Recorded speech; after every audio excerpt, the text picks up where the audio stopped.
Барлықтарыңызға сәлем. Әрқашан күнде осы рецептпен дайындаймын. Мясной пирогтың рецептімен бөлісемін, өзімнің құпия рецептім.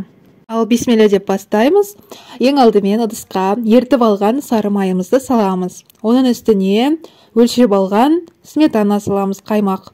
Барлығының құрамы, мөлшері описанияда жазылған.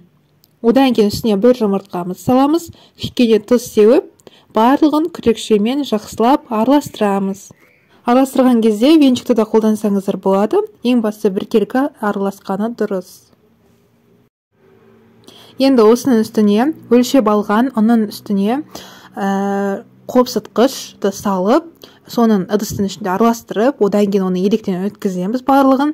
Сөйтіп, шетінен 2-3 бөлікке бөліп, салып, қамыр елейміз. Бастапқыда осылай күрекшемен араластырдым, одан кейін әрине қолдарыңызбен қамыр елейсіздер. Видеода барлығы көрсетілген. Одан кейін видеоға лайк басып, каналға тіркелуді міндетті түрде ұмытпаңыздар.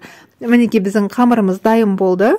Енді осының бетін жауып, холодильникке салып қоямыз. Сол аралықта ішіне салатын салмасын дайындайтын боламыз.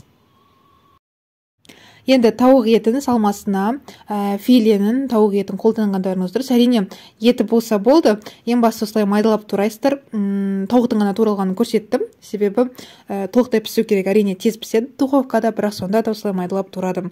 Одан кейін картопты және пиязды турадым. Осылай барлық салмаларды бір-біріне біріктіреміз. Үстіне тұз себеміз, бұрыш сепсеңіздер де болады. Одан кейін сұйық май құямыз. Енді қолымызбен пұчық-пұчық етіп, жақсылап араластырамыз.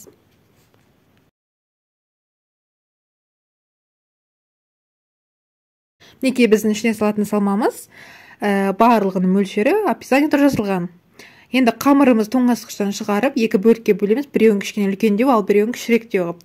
Үлкендеу бөлген бөлігімізді астыңғы бөлігіне салып жібереміз, соны оқтаумен жаямыз. Сразу пергаменттің үстіне жайғандарыңыз дұрыс, бетіне ұн сеуіп, кішкене жабысады, сонда ұн сеуіп жібергендеріңіз дұрыс болады. Енді осылай ақырындап оқтаумен жайып аламыз. Әрине әркімнің табағы әртүрлі. Менің табағым үлкен болғандықтан шетіне дейін жеткіздім. Егер кішкентай болса, қамырды 2-ге бөлсеңіздер болады. Салмасын жайылған қамырдың үстіне саламыз. Содан кейін тағы екінші алып қалған қамырды бетіне бөлек пергаментте жайып аламыз. Астына жақсылап ұн себіңіздер, себебі бетіне жабысып қалуы мүмкін пергаменттің. Енді осылай бетіне әкеп төңкеріп, видеода көрсетілгендей етіп, пергамент алып тастаймыз. Сол кезде бізде қамырдың жан жағы кішкене артылып қалған жерлерін түйіп өрнек жасасаңыздар болады. Бетіне жұмыртқаның сарысын жақтым. Енді осыны қызып тұрған пеште 180 градуста 40 минуттай пісіреміз.